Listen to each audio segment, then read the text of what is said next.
नमस्कार दोस्तों, welcome to study boom. आज हम लोग राज्य के नीति निषेध तत्वों के बारे में देखने वाले हैं। इनको इंग्लिश में directive principle of state policy बोला जाता है। शॉर्ट में इनको डीपीएसपी भी बोला जाता है।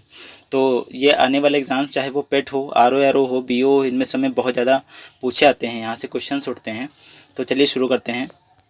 इसके भाग की बात कर लें तो ये भाग 4 में है। संविधान के भाग 4 में इनका उल्लेख किया गया है। अनुच्छेद की बात करें तो अनुच्छेद 36 से 51 तक किसका उल्लेख है? डीपीएसपी का उल्लेख है। और ये कहाँ के संविधान से लिए गए हैं? आयरलैंड के संविधान से इनको लिया गया है। अब कुछ इनकी विशेषताओं की बात करते हैं। तो नीतियों एवं कानून को बनाते समय राज्य इन तत्वों का ध्यान रखेगा। तो इसका मतलब क्या है कि जो राज्य है वो नया कानून बनाते हुए या कोई नीति बनाते हुए इन तत्वों को ध्यान में ज़रूर रखेगी, क्योंकि ये सारे तत्व क्या हैं? जनता की भलाई के लिए और राज्य की भलाई के लिए हैं। अच्छा, यहाँ पर राज्य का मतलब क्या है? यहाँ पर राज्य का मतलब स्टेट नहीं है, यहाँ पर राज्य का मतलब सरकार है, चाहे वो राज्य सरकार हो या केंद्र सरकार हो। आगे देखते हैं। यह अधिनियम 1935 में उल्लेखित अनुदेश प्रपत्र या इंस्ट्रूमेंट ऑफ इंस्ट्रक्शंस के समान है। जब अधिनियम 1935 आया था तो उसमें एक अनुदेश प्रपत्र जारी किया गया था, जिसमें भी स्टेट की कुछ तत्वों की बात करी गई थी कि उनको आगे से जो नियम बनाए जाएंगे तो उनको ध्यान में ज़रूर रखा जाएगा। और उसी का स्थान आगे चल के किसने ले लिया? डीपीएसपी ने ले लिया। तो ये पूछा जाए अगर कि किसके समान है, तो ये 1935 में उल्लेखित अनुदेश प्रपत्र के समान है। निर्देशक तत्वों की प्रगति कैसी है? गैर न्यायोचित है, मतलब इसके लिए आप न्यायालय नहीं जा सकते हैं। अब इनके कुछ आर्टिकल्स की बात कर लेते हैं। तो जैसा कि हमने बताया 36 से 51 तक इनका उल्लेख किया गया है। एक एक करके सबको देखेंगे। आर्टिकल 36 में क्या कहा गया है? आर्टिकल 36 में राज्य की परिभाषा दी गई है। आर्टिकल 37, यह भाग न्यायालय द्वारा प्रवर्तनीय नहीं है। जैसा कि मैंने अभी ऊपर बताया कि यह भाग 4 है वो क्या है? न्यायालय द्वारा प्रवर्तनीय नहीं है। मतलब डीपीएसपी या राज्य के नीति निषेध तत्व जो हैं उनके पूरे ना होने पर आप कोर्ट नहीं जा सकते हैं। जबकि जो पिछली वीडियो हमने बनाई थी फंडामेंटल राइट्स की, जो मूल अधिकार हमारे होते हैं, उनके ना पूरे होने पर आप क्या है? न्यायालय जा सकते हैं। हाई कोर्ट और सुप्रीम कोर्ट जाया जा सकता है, लेकिन नीति निषेध तत्वों के लिए सुप्रीम कोर्ट या हाई कोर्ट या किसी भी न्यायालय नहीं जाया जा सकता है। आगे चलते हैं। आर्टिकल 38, तो इसमें लोक कल्याणकारी राज्य की बात करी गई है और सामाजिक, आर्थिक और राजनीतिक न्याय की भी बात किसमें करी गई है? आर्टिकल 38 में करी गई है। आर्टिकल 39 देखते हैं। इसमें स्त्री पुरुष समानता की बात करी गई है और इसके कुछ सब आर्टिकल्स भी हैं, इनको भी देखते हैं। यहाँ से भी सीधे प्रश्न बनते हैं। तो आर्टिकल 39 का इसमें क्या है? समान न्याय एवं विधिक सहायता की बात करी गई है। मतलब सबको समान न्याय और विधिक सहायता समान रूप से मिलेगा। और ये आर्टिकल जो 39 का है ये किस संविधान संशोधन के तहत जोड़ा गया? तो 42वें संविधान संशोधन 1976 के तहत जोड़ा गया। इसके कुछ और इम्पोर्टेंट सब आर्टिकल हैं, वो भी देख लेते हैं। जैसे 39 घ, तो इसमें क्या है? समान कार्य के लिए समान वेतन के लिए बात करी गई है। अब क्या होता है? समान कार्य के लिए अगर समान वेतन नहीं दिया जा रहा है किसी राज्य में, तो क्या वो लोग कोर्ट जा सकते हैं? बिल्कुल नहीं जा सकते हैं, क्योंकि ये उनका मौलिक अधिकार नहीं है। ये नीति निषेध तत्व के अंतर्गत आता है और मौलिक अधिकारों के लिए जाया जा सकता है, जबकि नीति निषेध तत्व के लिए कोर्ट नहीं जाया जा सकता है। आगे देखते हैं। आर्टिकल 39(4), तो इसमें बच्चों को शोषण से सुरक्षा की बात करी गई है। नेक्स्ट, आर्टिकल 40 की बात करें तो इसमें पंचायतों की स्थापना की बात की गई है। पंचायतों की स्थापना पहले क्या था? पहले नीति निषेध तत्वों में था, मतलब राज्यों पर डिपेंड करता था कि वो अपने क्षेत्र में पंचायतें बनाते हैं या नहीं बनाते हैं। लेकिन बाद में क्या हुआ? 73वां संविधान संशोधन किया गया 1993 में, जिसके तहत क्या हुआ? पंचायतों को अनिवार्य कर दिया गया, संवैधानिक बना दिया गया। तो नीति निषेध तत्वों के तहत अगर इनका उल्लेख पूछा जाता है तो आर्टिकल 40 में इनका उल्लेख है। नेक्स्ट, आर्टिकल 41, इसमें काम करने में सहायता की बात की गई है। आर्टिकल 41, 42 और 43 ये तीनों हम लोग साथ में ही देखेंगे, तीनों काम से ही संबंधित हैं। तो देखिए, इसमें काम करने की सहायता की बात की गई है। आर्टिकल 42 में क्या है? प्रत्येक व्यक्ति को अनुकूल अवस्था में कार्य कराने की बात करी गई है। मतलब जहाँ पे वर्किंग प्लेस उसका है, जहाँ पे वो कार्य कर रहा है, वो अनुकूल अवस्था में होना चाहिए। और 43 में क्या बात करी गई है? इसमें कर्मचारियों को निर्वाह एवं वेतन आदि के प्रबंध की बात करी गई है। मतलब काम करने में सहायता पहले करनी है और उसको अनुकूल अवस्था प्रदान करनी है काम करने के लिए, और उसके बाद उसको क्या करना है? उसको वेतन आदि का भी प्रबंध करके देना है।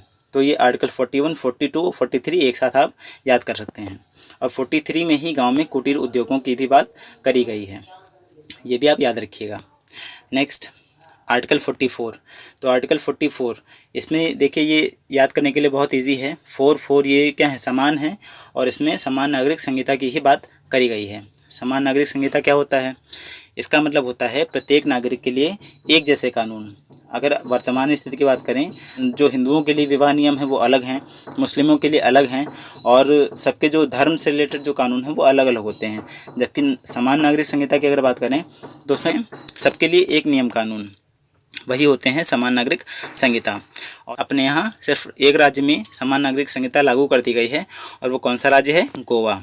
और बाकी आपने वैसे सुन रखा होगा कि आए दिन इसका विवाद चलता रहता है कि अधिकार समान किए जाने चाहिए, या जो कानून है उनको समान किया जाना चाहिए। तो ये विवाद चलता रहता है, ये राज्यों पे डिपेंड करता है कहाँ वो लागू करते हैं और कहाँ लागू नहीं करते हैं। इनके लिए भी कोर्ट में नहीं जाया जा सकता है। आगे चलते हैं, आर्टिकल 45। तो इसमें क्या कहा गया है? 6 वर्ष से कम आयु के बच्चों हेतु शिक्षा की बात करी गई है। अर्थात जो आंगनवाड़ी हम लोग देखते हैं उसका उल्लेख किस में है? आर्टिकल 45 में है। इसमें पहले क्या था? पहले 6 से 14 वर्ष बच्चों के लिए शिक्षा की बात करी गई थी, लेकिन जो 86वां संविधान संशोधन होता है 2002 में, उसमें क्या किया गया? 6 से 14 वर्ष के बच्चों हेतु जो शिक्षा थी उसको मूल अधिकार बना दिया गया, और तो ये आर्टिकल हो गया खाली। तो इसमें क्या 6 वर्ष से कम आयु के बच्चों हेतु शिक्षा डाल दी गई, अर्थात आंगनवाड़ी का उल्लेख कर दिया गया। अच्छा, पिछली वीडियो में मैंने बताया था कि ये 86वां संविधान संशोधन 2002 के तहत जो 6 से 14 वर्ष तक के बच्चों की शिक्षा का उल्लेख किया गया है, ये किस आर्टिकल में किया गया है? कौन सा आर्टिकल वहाँ पे जोड़ा गया था? ये पिछली वीडियो में मैंने बताया था, आप कमेंट करके हमको बताइए। आगे देखते हैं, आर्टिकल 46। इसमें अनुसूचित जाति या जनजाति है तो शिक्षा या न्याय या आर्थिक सहायता की बात की गई है। 47 की बात कर लें तो इसमें मद्य निषेध, पोषाहार और स्वास्थ्य की बात करी गई है। तो मद्य निषेध और पोषाहार और स्वास्थ्य के लिए भी क्या है? राज्य कार्य करेगा। जैसे बिहार में आप जानते होंगे वहाँ पर क्या है? शराब बैन है। तो उन्होंने किस अधिकार के तहत इसको बैन कर रखा है? उन्होंने नीति निर्देशक तत्व के आर्टिकल 47 के तहत अपने यहाँ अपने राज्य में मद्य निषेध जो शराब है उसको बैन कर दिया है। Next, article 48। इसमें क्या है? कृषि, पशुपालन, दुधारू पशु के विकास हेतु कार्य। तो आर्टिकल 48 क्या कहता है? कृषि और पशुपालन और दुधारू पशुओं के लिए कार्य किए जाएंगे।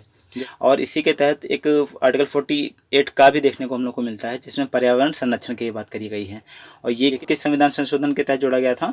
तो ये 42वें संविधान संशोधन 1976 के द्वारा जोड़ा गया था। ये भी आप याद रखिएगा। आर्टिकल 49। इसमें राष्ट्रीय महत्व स्मारक और स्थान का संरक्षण बताया गया है। मतलब प्रत्येक राज्य की जिम्मेदारी होगी कि उनके क्षेत्र में पड़ने वाले जो राष्ट्रीय महत्व के स्मारक हैं उनका वो ध्यान रखें और उनको संरक्षण प्रदान करें। ये किस आर्टिकल के तहत? आर्टिकल 49 के तहत। आर्टिकल 50। इसमें कार्यपालिका और न्यायपालिका का पृथक्करण बताया गया है। तो ये भी आर्टिकल आप इजीली याद कर सकते हैं। इसमें 50 है, 50-50 की बात करी गई है। 50% क्या कार्यपालिका और 50% न्यायपालिका। तो इनका पृथक्करण क्यों जरूरी है? क्योंकि अलग अलग रह करके ही ये सही ढंग से कार्य कर सकते हैं। अगर कार्यपालिका और न्यायपालिका मिली होगी तो जनता क्या सही न्याय पा पाएगी? बिल्कुल नहीं पा पाएगी। इसीलिए इनका पृथक्करण होना आवश्यक है। और 21 आर्टिकल के तहत देखने को मिलता है? आर्टिकल 50 के तहत। आर्टिकल 51। इसमें क्या बात करी गई है? अंतर्राष्ट्रीय शांति और सुरक्षा की बात करी गई है। देखिए 36 से 50 तक किसमें? राज्य की ही बात की गई है। राज्य के जो नियम कानून बनाने थे उनकी बात करी गई है, जो भी हमको सुधार करने थे उनकी बात करी गई है। और आखिरी वाले आर्टिकल में आकर के कहाँ बात कर रहे हैं हम लोग? अंतर्राष्ट्रीय स्थिति की बात कर रहे हैं। तो अंतर्राष्ट्रीय शांति और सुरक्षा किस में है? आर्टिकल 51 में है। तो इस तरीके से हम लोगों ने 36 से 51 तक आर्टिकल सारे देख लिए हैं, और ये बहुत ज़्यादा इंपॉर्टेंट एग्जाम्स के लिए। इनको आप 2-3 बार अगर रिवाइज कर लेंगे तो ये बिल्कुल आपको रट जाएंगे, और ये डायरेक्टली पूछे जाते हैं एग्जाम्स में। आगे चलते हैं, कुछ विचार की बात करते हैं। जो हमारे नीति निर्देशक तत्व हैं इनमें किन किन विचारधाराएँ देखने को मिलती हैं या किन किन सिद्धांतों से ये प्रेरित हैं? तो ये गांधीवादी सिद्धांत, समाजवादी सिद्धांत, उदारवादी सिद्धांत इसमें देखने को मिलते हैं। अब पेट में तो नहीं, लेकिन जो आगे के एग्ज़ाम्स हैं, आरओ हो गया या बीईओ हो गया, वीडियो हो गया, यूपीपीएससी हो गया, इनमें डायरेक्टली क्वेश्चन कभी कभी पूछ ले जाते हैं कि कौन सा आर्टिकल किस सिद्धांत से प्रेरित है। तो इनको भी एक नज़र में हम लोग देख लेते हैं। गांधीवादी सिद्धांत से कौन कौन आर्टिकल प्रेरित हैं? आर्टिकल 40, 43, 46, 47 और 48। समाजवादी सिद्धांत से कौन कौन प्रेरित हैं? 38, 39, 41, 42, 43 और 47। और उदारवादी सिद्धांतों से कौन प्रेरित हैं? तो 44, 45, 48, 49, 50 और 51। ये आर्टिकल आप लोग पेट के लिए स्किप कर सकते हैं, लेकिन बाद में अगर आप ये वीडियो देख रहे हैं तो इन पे ज़रूर एक बार नज़र डाल के जाइएगा। आगे चलते हैं, कुछ विवादों की बात कर लेते हैं। तो डीपीएसपी को लेकर के कुछ विवाद भी हुए हैं। जैसे पहला केशवानंद भारती वर्सेस सरकार, ये 1973 में हुआ था और इसमें क्या बताया गया कि डीपीएसपी के आगे मौलिक अधिकारों को श्रेष्ठ इसमें बताया गया। तो जब मौलिक अधिकारों और नीति निषेधक तत्वों का टकराव होगा तो इसमें क्या मौलिक अधिकारों को श्रेष्ठ बताया गया और डीपीएसपी वहाँ पर क्या है, कम कर दिए जाएंगे, मौलिक अधिकारों को प्रायोरिटी दी जाएगी। फिर उसके बाद 42वां संविधान संशोधन होता है 1976 में और इसमें क्या करते हैं, डीपीएसपी को श्रेष्ठ बताया जाता है।